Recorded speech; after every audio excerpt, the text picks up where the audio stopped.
VikesNow, I am Dustin Baker. We are here on the February 20th edition. We'll do the countdown. We are 3 weeks, arguably less than 3 weeks away from free agency. Legal tampering starts on March 11th. And then we are 65 days away from the NFL draft. The Vikings will pick 11th if they don't trade up the board or trade down. They could, I guess, stockpile assets. That's a Vikings thing of yesteryear. But the topic today, I didn't think would even be a topic, 48 hours ago? But it involves Marcus Davenport, who only played 4 games for the Vikings last year, 3 if you're being realistic, because he tried to go against the Eagles, hobbled off after the first offensive possession.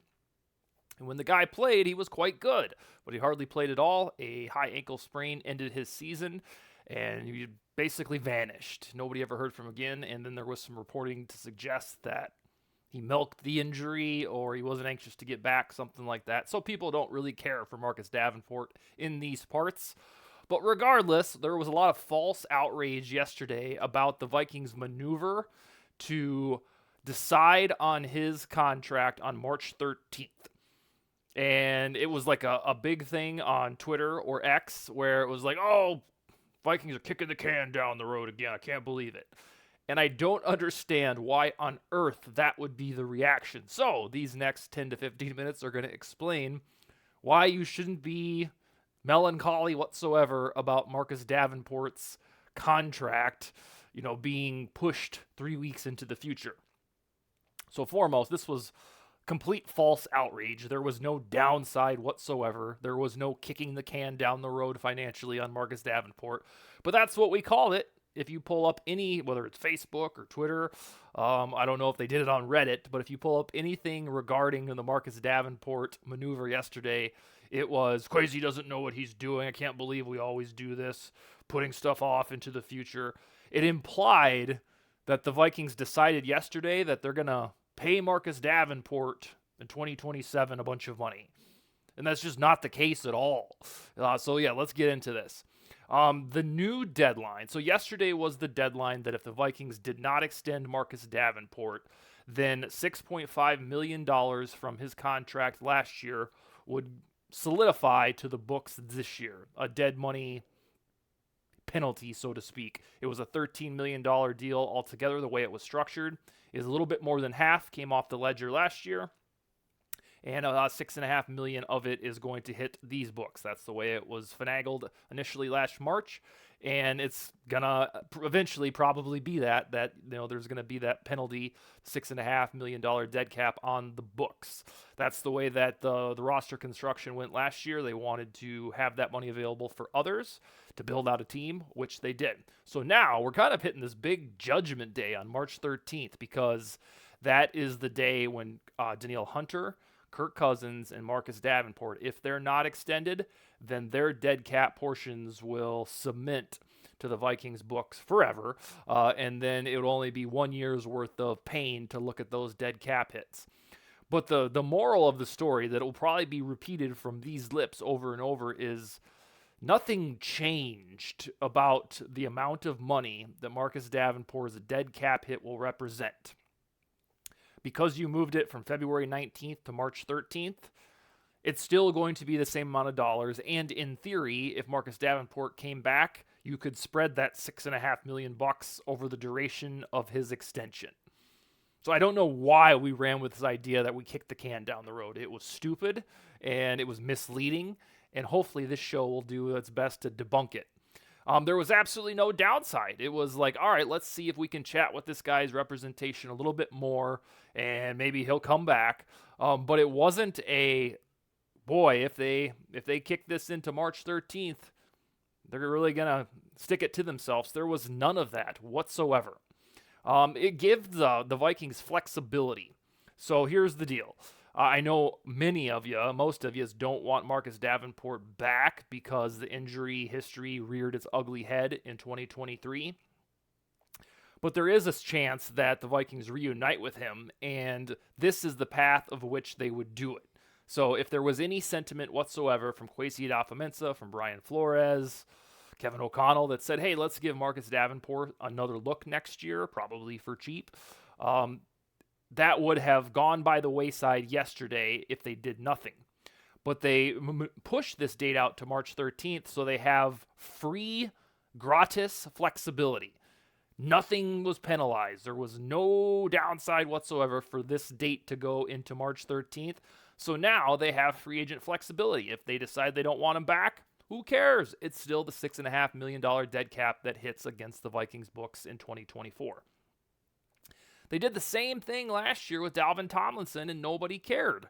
Dalvin Tomlinson was a soon-to-be free agent, a marvelous run stuffer in the middle of the Vikings defense. I guess a decent pass rusher, but not somebody that the Vikings would want to invest. What Cleveland ultimately did, what was it?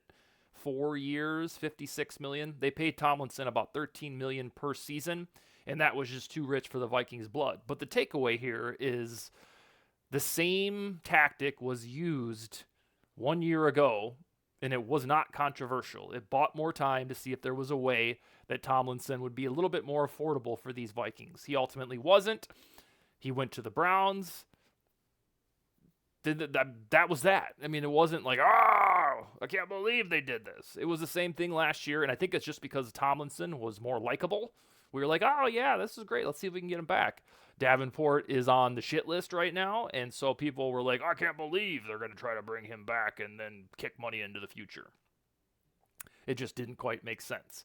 Now, here is the caveat, and I know that this will take some warming up to, but if the Vikings want Davenport back, he's not going to cost 1 year and $13 million again. In fact, his stock, NFL stock, is at its lowest point. He was a first-round pick, was it the 2018 NFL draft? And then last year, he got $13 million from the Vikings, which is, mediocre edge rusher pay. And it didn't work out. He was injured. He had the high ankle sprain, and he was really good when he was on the field, but he hardly saw the field. He is not going to get anywhere near $13 million this year. So if you're trying to make sense of why the hell would the Vikings want this guy back, well, it could be correct that the reporting was false. This guy doesn't want to play football. The hell with him. He just milked the third. That might be false. He might have had a really bad ankle sprain that said, you know what, you can't come back this year. So all of this malice we have toward Davenport, it's based on a couple of morsels of hearsay. Maybe he did want to come back, and the Vikings said, nope, not going to work. We don't know for sure. It's just based on, the rumor mill that says he quit on the team. No matter what, though, he's going to sign his next NFL contract, and it's going to be for relative pennies. Let's say, for example, because the verdict is out, this guy's injury prone, he needs a prove-it deal. Well, perhaps that's the Vikings that say 1 year, $3 million, take it or leave it. The experiment didn't go well last year. Would you be utterly perturbed that Marcus Davenport came back for 1 year and $3 million on a prove-it deal? Well, I mean, this move that they enacted yesterday to make the climax March 13th, that gives them the wiggle room to figure out, all right, this guy is at his lowest point in his NFL career. He's going to have to build back up to get another $13 million contract. Maybe the Vikings can re-sign him for totally cheap, and then the risk is not so grand. So just have that perspective.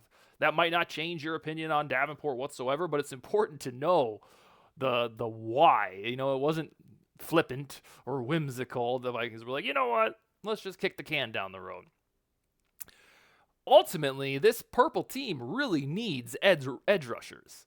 Right now, if the season started tonight, it would be Patrick Jones and Andre Carter. And then that's it. There are no other edge rushers under contract with the Vikings right now. So I'm telling you here and now, I've said this before on the show, whether you lump defensive tackles and edge rushers in the same defensive line category, defensive line and offensive line, there's going to be a bonanza by the Vikings, either re-signing their players, finding new ones, or drafting them.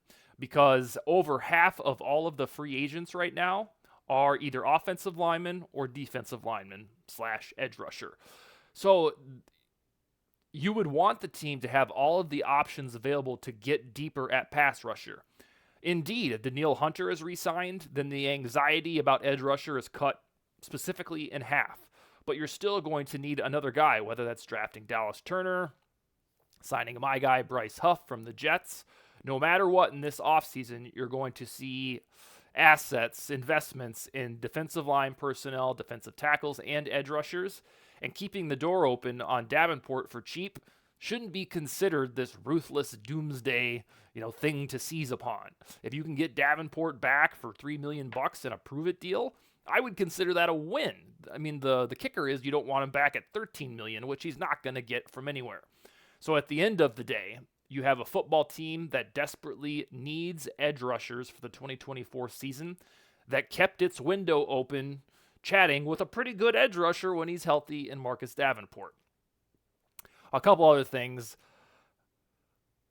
on this notion of, all right, let's align this Davenport decision with the other two guys, Kirk Cousins and Neil Hunter. We don't have any financial penalty for doing so. It gives us a little bit of breathing room to see if we can meet in the middle with this guy.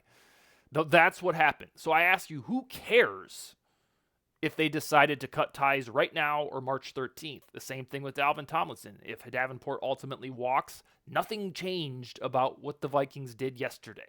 It's still going to be the same $6.5 million dead cap hit. So I point blank say to you, if you're mad about Marcus Davenport's deadline extended to March 13th, I ask you, who cares? No matter what they're going to do, if he leaves, it's the same juice that's attached to him walking. So, yeah, focus your outrage, maybe not you specifically, but the general community. Focus your outrage on something meaningful or your passion rather than, why did they do this? I think it's just more along the lines that I've tried to figure this out. It seems like it gets worse by the year. There's always something to bitch about when it comes to sports or Vikings football. And usually when I address this on Twitter, I say, why do we do this? Especially in the offseason. We manufacture things to bitch about. I think it's because the Vikings haven't won a Super Bowl and therefore the fans think they're entitled to be mad about everything. That's not how I do it. I don't think that's how grown adults should act.